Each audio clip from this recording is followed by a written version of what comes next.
लोग हम लोगों पे आरोप लगाते थे जातिवादी लोग हैं, जात पात फैलाता है, आज उन सभी के मुंह पर जो है तगड़ा तमाचा जो है लगा है। कोई माने ना माने, इंडियन एक्सप्रेस का ये कटिंग भी है हमारे पास। जब देवगौड़ा ने ये फैसला लिया था, इसमें लिखा है the proposal for a cast based census. उस समय आप लोगों को याद होगा 72 घंटे का जो है हमने अल्टीमेटम दिया था कि भाई जब केंद्र सरकार ने मना कर दिया तो राज्य सरकार क्यों देरी कर रही है। तो 24 घंटे के अंदर ही हमको जो है बुला लिया गया और हम सीएम से भी उस समय मिले थे। नमस्कार, मेरा नाम आलोक है। आप लाइव स्ट्रीम देख रहे हैं। देखिए, नरेंद्र मोदी की कैबिनेट ने आज एक बड़ा फैसला लिया है। केंद्र सरकार ने बड़ा फैसला लिया है। अब देश में जातीय जनगणना कराई जाएगी। जो आने वाला सेंसस होगा, 2021 में सेंसस कराया जाना था, लेकिन 2021 में सेंसस नहीं कराया गया कोरोना काल को लेकर, और अब परिसीमन भी होना है। तो उससे पहले देश में सेंसस कराया जाएगा, जिसमें कास्ट का भी एक कॉलम जोड़ा जाएगा, जाति आधारित गणना कराई जाएगी। देखिए, इसको लेकर बिहार में अब जो बधाइयां हैं वो दी जा रही हैं। वहीं तेजस्वी यादव नेता विपक्ष हैं जो कह रहे हैं कि संघर्ष हमने किया, लालू प्रसाद ने संघर्ष किया, महागठबंधन की देन है। आपको बता दें, बिहार में कास्ट सर्वे हुआ है। 2 अक्टूबर 2023 को बिहार में कास्ट सर्वे का रिपोर्ट पब्लिश किया गया था। उस वक्त तेजस्वी यादव उप मुख्यमंत्री थे, नीतीश कुमार मुख्यमंत्री थे। महागठबंधन की सरकार में बिहार सरकार ने अपने खर्चे पर 500 करोड़ रुपए खर्च करके बिहार सरकार ने जाति आधारित गणना कराई थी। और अब जो बिहार ने किया है, अब वो देश करेगा। हम आपको पूरी तस्वीर आपको दिखा रहे हैं। देखिए, नीतीश कुमार ने ट्वीट करके लिखा है, जाति जनगणना कराने का केंद्र सरकार का फैसला स्वागत योग्य है। जाति जनगणना कराने की हम लोग की मांग पुरानी रही है, ये बेहद खुशी की बात है। केंद्र सरकार ने जाति जनगणना कराने का निर्णय किया है। जाति जनगणना कराने से विभिन्न वर्गों के लोगों की संख्या का पता चलेगा, जिससे उनके उत्थान एवं विकास के लिए योजनाएं बनाने में सहूलियत होगी। इससे देश के विकास को गति मिलेगी। जाति जनगणना कराने के फैसले के लिए माननीय प्रधानमंत्री नरेंद्र मोदी जी का अभिनंदन तथा धन्यवाद, नीतीश कुमार ने ट्वीट किया है। वहीं विपक्ष नेता तेजस्वी यादव भी हमलावर हैं, कह रहे हैं कि इस साल बिहार में चुनाव है, इसलिए दबाव में केंद्र सरकार ने किया है। हमारी मांग तो कब की थी, हमने अपनी मांग पर झुकाया है, और अब आगे और भी कई मांगे तेजस्वी यादव ने रखी हैं। नीतीश कुमार पर भी क्या कह रहे हैं, आपको सुनाते हैं। जानते हैं कि जातीय जनगणना को लेकर के आज हम लोग कर रहे हैं, और आज जो हम लोगों की बरसों पुरानी जो मांग रही, जिसकी लड़ाई हम लोगों ने सड़क, सदन, कोर्ट तक अभी भी हम लोग आज हम लोगों के बातों पर जो है और हम लोगों के मांगों पर हम लोगों का जो मुख्य लड़ाई रहा, आज उस पर केंद्र सरकार को भी झुकना पड़ा। और केंद्र सरकार ने निर्णय लिया है कि जो अगला सेंसस होगा उसमें जातीय जनगणना को भी इंक्लूड किया जाएगा। हालांकि ये केवल घोषणा है, 21 में सेंसस होना था, कब होगा ये किसी को नहीं पता है, लेकिन जो परिसीमन है उससे पहले जो है सेंसस कराना होता है। तो उम्मीद है कि ये परिसीमन से पहले ये सेंसस कराएंगे और सेंसस में जातीय जनगणना का भी एक कॉलम जो है जात का भी होगा। जो लोग हम लोगों पे आरोप लगाते थे जातिवादी लोग हैं, जात पात फैलाता है, आज उन सभी के मुंह पर जो है तगड़ा तमाचा जो है लगा है। और ये जब तक हम लोगों को साइंटिफिक डेटा नहीं पता चलेगा पूरे देश की आखिर स्थिति क्या है, तब तक हम उन समाज, जो पिछड़ा समाज, जो गरीब, वंचित, शोषित जो लोग हैं, उनको हम लोग मुख्य धारा में नहीं ला सकते।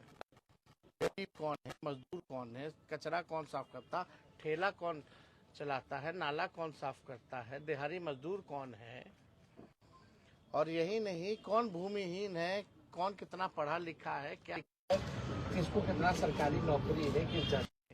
जब तक ये नहीं पता चलेगा तब तक आप जो है लोगों के साथ इंसाफ नहीं करना है। तो एक डेटा आ जाएगा, डेटा के आधार पर आपको जो है इस पे बजट में प्रावधान करना पड़ेगा कि उनको मुख्य धारा में कैसे लाए, बजट उसी हिसाब से बनाना पड़ेगा। अब भाजपा के लोग को, अब बिहार का चुनाव है, स्वाभाविक है, तो आएंगे कूद कूद करके कि हमने कराया, मोदी जी ने कराया। अरे मोदी जी ने तो कई बार नकारा, लड़ाई तो असली लालू जी ने, हमारे पुरखों ने, समाजवादी ने लड़ने का काम किया है। और भाजपा के लोगों को, एनडीए के लोगों को हम आज थोड़ा क्रोनोलॉजी जो है और इतिहास जो है वो बताना चाहते हैं, इसलिए आप सब लोगों को यहाँ बुलाया गया। 1996 में देवगौड़ा जी के कैबिनेट में ये निर्णय हुआ था कि 2001 का जो सेंसस होगा उसमें जातीय जनगणना जो है कराया जाए। और लालू जी उस समय जनता दल के राष्ट्रीय अध्यक्ष रहे और ये हम लोगों के दल के, हम लोगों के नेता की 96 से ही लगातार जो है मांग थी। कोई माने ना माने, इंडियन एक्सप्रेस का ये कटिंग भी है हमारे पास। जब देवगौड़ा ने ये फैसला लिया था, इसमें लिखा है the proposal for a cast based census, a move recently opposed by the Home Ministry, had been on top of the agenda of the 1996 United Front government. तो ये तो तब से ही हम लोगों की थी। और 2001 में कौन प्रधानमंत्री थे, किसकी सरकार थी? तो हम लोगों, बीजेपी की सरकार थी, अटल जी प्रधानमंत्री थे। तो जो हम लोगों का जो कैबिनेट जो डिसीजन था जनता दल का, आपका यूनाइटेड फ्रंट गवर्नमेंट 1996 का, उसको भाजपा की सरकार ने नहीं माना। फिर आप आइए देखिएगा, 26 जुलाई 2015 को लालू जी ने राजभवन मार्च भी किया था। और लगातार 2016 से हम लोग 17-18 लगातार जो है जाति आधारित गणना की जो है मांग हम लोगों ने की। ये उस समय लालू जी का भी था 2015 का। ये भी पढ़ते, मोदी यूएन जाकर मेरे खिलाफ पिटीशन दे, लेकिन मैं गरीबों की लड़ाई लड़ते लड़ते आरक्षण बढ़वाकर जातीय जनगणना के आंकड़े प्रकाशित करवा कर ही दम लूंगा। ये 29 सितंबर 2015 का हुआ। और इससे पहले भी आप लोग सब लोग जानते हैं कि यूपीए की सरकार ने 2011 में जो है, हम लोगों ने 2010 में लगातार मांग की थी, जिसमें मुलायम सिंह जी भी थे, शरद जी भी थे। तो उस समय जो है ये हुआ था। हालांकि जब बीजेपी की सरकार आई, अरुण जेटली जी फाइनेंस में प्रेस कॉन्फ्रेंस करके कैद जब रिलीज करने का मौका है तो डेटा करा भी भाजपा के लोग नहीं देते थे। आप लोगों को पता है कि कई बार बिहार विधानसभा से हमारे ही प्रस्ताव को पारित किया गया। जब हम लोग विपक्ष में थे, जातीय जनगणना का प्रस्ताव दोनों सदनों से पास किया गया, 18 में भी, 19 में भी, 20 में भी, 3 बार। और हमारे सुझाव पर ही पहली बार बिहार में सर्वदलीय प्रतिनिधि मंडल 23 अगस्त को प्रधानमंत्री जी से नई दिल्ली मिला। मुख्यमंत्री जी भी थे साथ में। मेरा ही 2 प्रस्ताव था कि सब लोग चलिए प्रधानमंत्री जी से मिले। जब इन लोगों ने केंद्र पार्लियामेंट में, केंद्र मंत्री ने मना कर दिया था कि जातीय जनगणना नहीं कराएंगे, तब हम लोग प्रस्ताव रखे थे। तब हम लोग सब लोग को लेकर के गए थे दिल्ली। और उससे पहले 3 बार तो हम लोग दोनों हाउसों में, लेजिस्लेटिव असेंबली में भी और लेजिस्लेटिव काउंसिल में भी, हम लोगों ने 3 बार सर्वदलीय प्रस्ताव जो है पारित किए करके भेजा था। प्रधानमंत्री जी उस समय भी मना कर दिए। तभी मेरा दूसरा प्रस्ताव था, अगर नहीं कराना है तो राज्य सरकार अपने बलबूते कराएगी। तो आप देखिएगा, 10 मई 2020 को हमने एनडीए की बिहार में सरकार को 72 घंटे का अल्टीमेटम दिया था। उस समय आप लोगों को याद होगा, 72 घंटे का जो है हमने अल्टीमेटम दिया था कि भाई जब केंद्र सरकार ने मना कर दिया तो राज्य सरकार क्यों देरी कर रही है। तो 24 घंटे के अंदर ही हमको जो है बुला लिया गया और हम सीएम से भी उस समय मिले थे। ये बिजनेस स्टैंडर्ड का जो है आर्टिकल है। और 11 मई 2022 का Tejashwi Yadav meets Bihar CM, Nitish says caste based census assured. इसके बाद हम लोगों ने जो है 11 मई को मुख्यमंत्री से मुलाकात की, क्योंकि 24 घंटे में ही हमको बुला लिया गया जब हम 48 घंटे का अल्टीमेटम दिए थे तो। और 1 जून 2022 को जो है सर्वदलीय बैठक बिहार में पहली बार हुई। तो सारा प्रयास, चाहे राज्य सरकार ने जाति आधारित गणना कराई हो, क्योंकि राज्य सरकार कॉन्स्टिट्यूशन में राज्य सरकार सेंसस नहीं करा सकती, इसलिए हम लोगों ने सर्वे कराया था। Only central government can do census, इसलिए हम लोगों ने सर्वे कराया था ताकि कोई रुकावट ना हो, कोई दिक्कत ना हो। और सबको पता है 2 अक्टूबर जब हम लोग उप मुख्यमंत्री थे, महागठबंधन की सरकार 17 महीने की थी, तो 2 अक्टूबर 2023 यानी गांधी जयंती पर हम लोगों ने जातीय जनगणना का जो सर्वे का जो आंकड़े थे, जो रिपोर्ट था, वो प्रकाशित किया था। हम लोगों की सरकार में हुआ पहली बार। हमारे सांसदों ने लगातार जो है केंद्र सरकार से पार्लियामेंट में भी कई बार जो है अलग अलग मौकों पर जाति जनगणना के बारे में पूछा।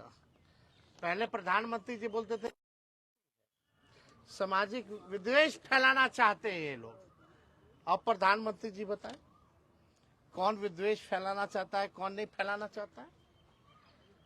करना वही पड़ा जो हम लोग कराना चाहते थे। ये हम लोगों की ताकत है कि ये काम जो है इन लोगों को करना पड़ा है। अब विश्लेषण इसका होता रहेगा कि भाई बिहार चुनाव को देखते हुए किया जा रहा है या कुछ भी किया जा रहा हो। पहली बार कर्पूरी ठाकुर जी को भारत रत्न का से नवाजा जाए, इसकी मांग भी बिहार विधानमंडल की बैठक में प्रधानमंत्री आए थे तो उनके साथ हम ही ने पहली बार रखा था और उनको देना पड़ा था।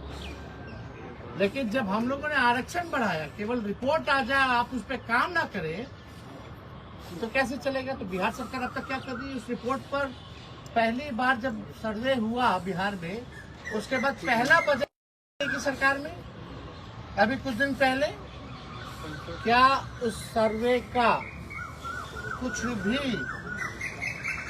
डेटा के हिसाब से बजट में प्रावधान किया गया या बजट बना? नंबर 1 सवाल नीतीश जी बताएं, क्यों नहीं उपयोग किया गया? जो शेड्यूल 9 में जो हमारा आरक्षण जो 65% हम लोगों ने बढ़ाया था 17 महीने की सरकार ने, महागठबंधन ने, उस आरक्षण को शेड्यूल 9 में भाजपा के लोगों ने क्यों नहीं रखा? अभी भी हमारी मांग है कि एक दिन विधानसभा चालू कर दीजिए, पार्लियामेंट एक दिन का ऑन कर दीजिए। 65% क्या 75% करके लाइए। आज हम लोग सब लोग मिलकर पास करते हैं और यहाँ से हम लोग भेजते थे केंद्र में, और केंद्र सरकार जो है उसको शेड्यूल 9 में उसी दिन डाल दे। क्या ये करेगी? क्या मोदी जी करेंगे? क्या ये नीतीश कुमार जी करेंगे? करना तो पड़ेगा ही, एक ना एक दिन तो इनको करना पड़ेगा। अब सोचिए लालू जी की दूरदृष्टा को देखिए कि भाई 30 साल पहले 96 में जो फैसला लिया गया, आज मोदी जी को अमल करना पड़ रहा है। तो हम लोग चाहते हैं और अगली हमारी लड़ाई होगी। एक तो हम लोग देख रहे कि कब करा दे, और करा रहे तो रिपोर्ट का ही लोग क्या कर रहे हैं। और हमारी अगली लड़ाई होगी कि जिस हिसाब से दलित आदिवासी भाइयों का पार्लियामेंट के चुनाव में या स्टेट के विधानसभा के चुनाव में सीटें आरक्षित हैं, उसी हिसाब से हमारी सबसे बड़ी लड़ाई होगी कि पिछड़ा समाज, अति पिछड़ा समाज के लिए भी पार्लियामेंट के चुनाव में, विधानसभा के चुनाव में सीटें आरक्षित हो। और ये करवा करके ही हम लोग दम जो है लेने का काम करेंगे, और किसी भी कीमत पे इससे हम लोग कॉम्प्रोमाइज नहीं करेंगे।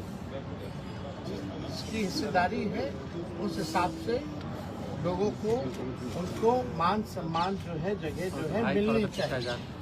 तो मेरा सबसे बड़ा सवाल कि शेड्यूल 9 में क्यों भाजपा के लोगों ने अब तक लटका रखा? नया प्रपोजल लाए, हम लोग पास करते हैं।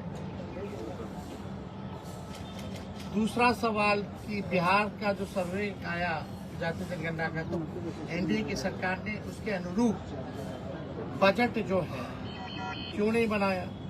तीसरा हमारी लड़ाई होगी कि पिछड़ा अति पिछड़ों को भी पार्लियामेंट के चुनाव में और विधानसभा के चुनाव में भी उनके लिए सीटें आरक्षित। तो तेजस्वी यादव ने क्या कहा, नीतीश कुमार ने क्या कहा, हमने दोनों की बात आपको सुनाई है। आप लाइव से बने रहे हैं, हमारे चैनल को सब्सक्राइब कर लें, साथ साथ फेसबुक पेज भी लाइक करें। धन्यवाद।